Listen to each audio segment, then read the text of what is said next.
scariest things, scariest Snapchats people have received. So it's like the scariest things that people got on Snapchat. So I thought that would probably be interesting. So yeah, we're gonna be watching that. If you're watching this on YouTube, check out my Twitch, and yeah, let's get into this.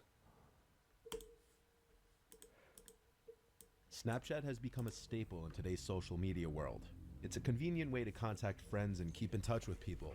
But as we've seen over and over on this channel, there can be a few privacy concerns if you're not careful. Let's just jump right into it and look at 3 disturbing snaps people have received and their backstories.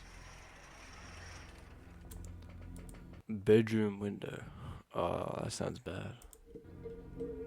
For the sake of the person who sent me this, I'll refer to her as Maria. Maria has an Instagram account with 5,000 followers, which is a decent amount, and so she gets a good amount of attention on her profile from men. Maria has a boyfriend who has not appeared in any pictures of hers on her Instagram.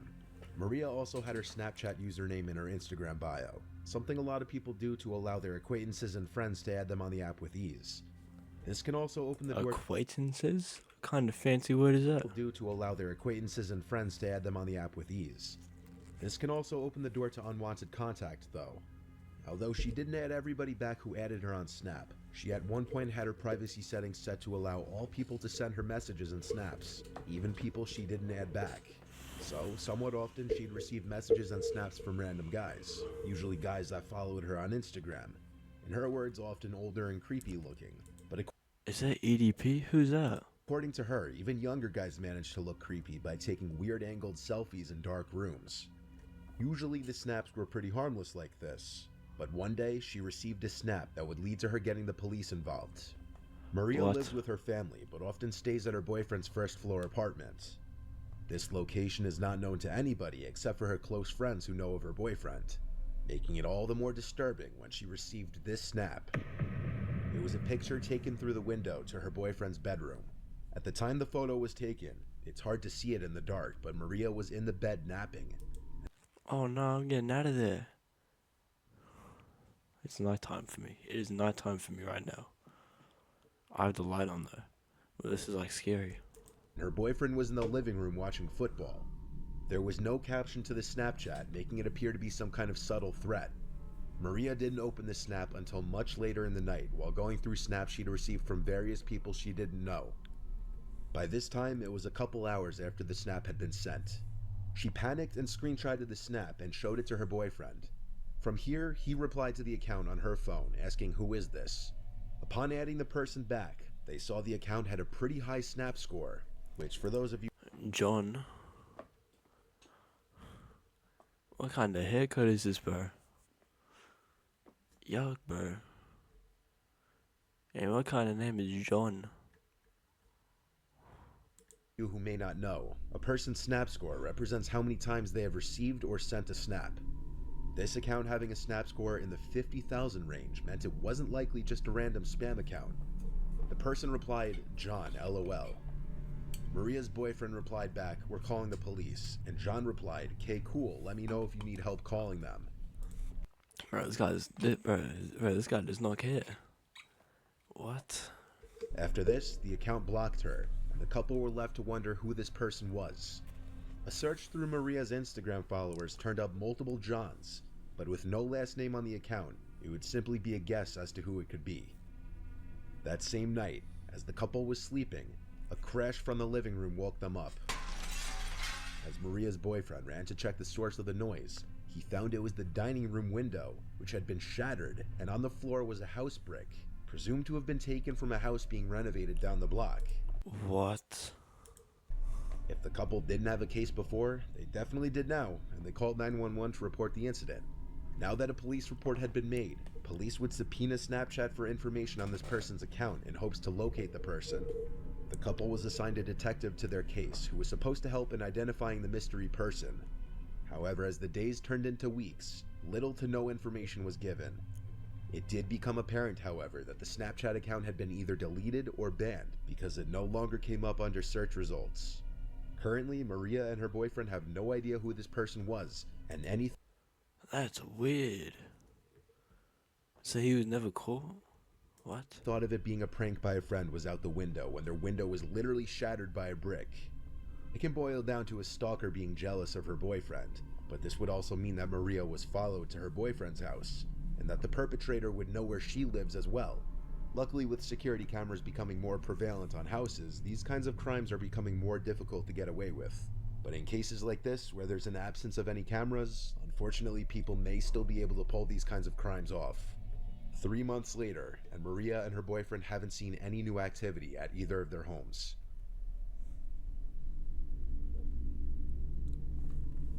Unwanted guest.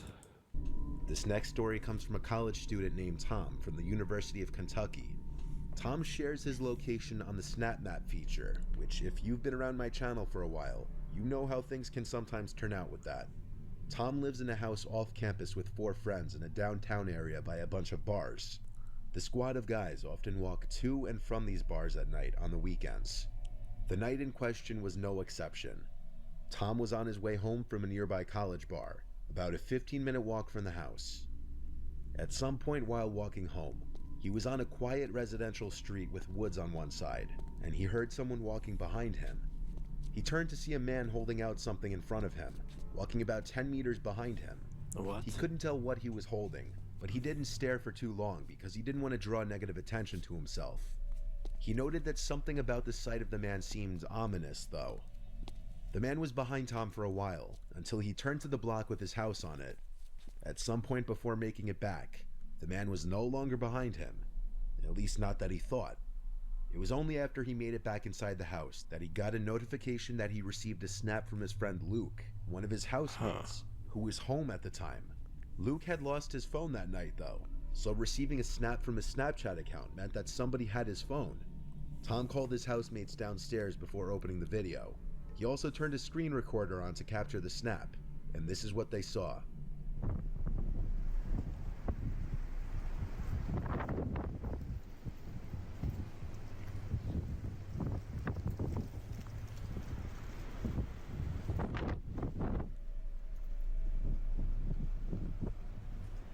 What the hell is that thing? What the hell was that? Hey, look. What the hell is that? It's a box. At first I thought it was a dog. That's not a dog, bro. It's shaped like a box.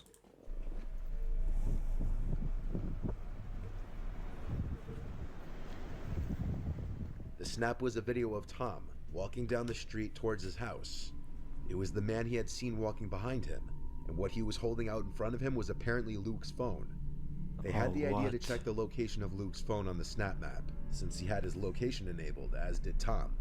The location of his Bitmoji was last updated 9 minutes ago, and its location was right on top of their house. So the 3 guys who were currently home ran around the entire property with all the outside lights on to light up the area. They didn't find the man with the phone. Oh my god, he's inside the house. But oddly enough, Luke's Bitmoji moved just a tad as it updated again, yet it was still on top of the house, meaning whoever had the phone had to be somewhere that they were overlooking. After a while, the guys thought to lock the phone using the Find My iPhone feature, and then have it play a sound. When they did this, they were confused to hear the beeping sound of the phone coming from inside the house, followed by stomping of someone's shoes and the front door slamming shut. Luke's beeping phone was still inside the house, but instead of going straight for that, the 3 guys ran outside to chase after whoever just ran out the front door. By the time they made it out onto the street, they had no idea which way the person went. They were out of sight and they could have been hiding anywhere.